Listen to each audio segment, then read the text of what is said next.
So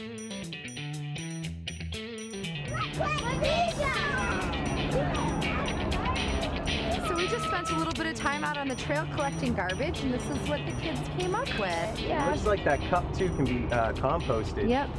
So maybe we can make sure that as little gets into the waste stream as possible. There are 175 miles of hiking trails in King County. The kids found almost 2 pounds of garbage along 100 yards of the marsh trail. If those numbers are consistent countywide, that means almost 3 tons of garbage is lining our nature trails right now. That's a lot of garbage. Seattle's known as the Emerald City because we have so many green spaces that have been set aside for public use, and this is just one of them, this marsh trail. And oftentimes we see these green spaces and we just automatically associate the green with health. But unfortunately, in a lot of our parks in Seattle, we have problems with invasive species that come from different geographic areas and don't have the natural controls that keep them in check, and they end up breeding monocultures.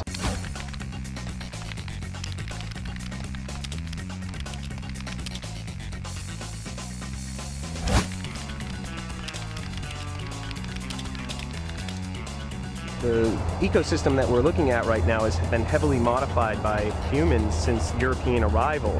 And one of the things that I found interesting when studying this area is that the native forests that were in this region, that were comprised of hemlocks and cedars, the old growth forests, are the most effective carbon sequestration ecosystem in the entire world.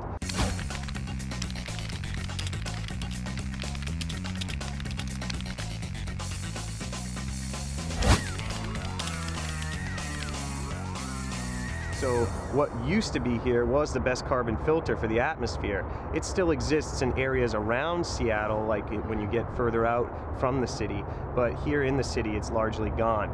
That gives our land, in my opinion, international value, so that other places in the world have a vested interest in preserving our native forests here. Something you don't think about every day.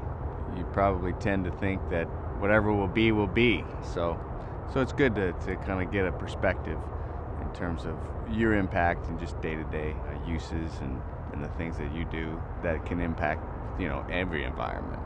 Any ideas what's going on back at your house right now? I mean, this is just kind of a disaster area. Isn't it a mess? It's just breakfast sausage. Dubious. Fake Windex. Hopefully nothing too embarrassing. So this is an enclosed back porch, right? But Yeah. It feels like the windows are open in here. It's freezing. Yeah, it feels like we're outside. Yeah, way worse than the basement, right? I think this is probably the biggest heat suck of the place that we've seen so far. These units are dinosaurs. Right, definitely predating the Energy Star era. Yeah, getting something that's Energy Star, water efficient, is going to drastically reduce their water bills. It's going to save some energy. They're going to be easier to maintain and use. Check out Old Bessie here. Oil furnace. We had one of these in our Beacon Hill place. Yeah. And our first bill for that oil was outrageously more expensive than we thought we'd have to pay. We had it filled up twice that year too, just the two of us. I know. We weren't even home that much. And then check it out, it hasn't been serviced, or at least it hasn't been maintained on the record since '07. That could be dangerous, and certainly the energy efficiency is going way down because once you service your furnace, it works much more efficiently. It's much cheaper to maintain. Issues 1 and 2, check. Solved. Hey, you're back. How did it go on the marsh walk? It was good. Got a little muddy, picked up some trash, real good. Nice. And here? Crazy. The ladies tore through the house, found some really interesting things. Really good stuff to work with. Great. All right, well, I'll go get the family then. Okay, great. Okay. So, how do you think you did? No idea. Well, what we found, based on the information that you provided to us, as well as when we went through your house and tore it apart, we put all that information into the Mission Sustainable Calculator and figured out your carbon footprint.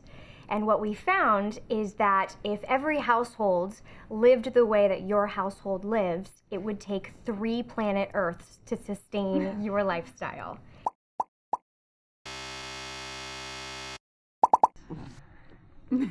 Really? And ideally, it would be obviously closer to 1, since we only have the 1 to live on. That's frightening.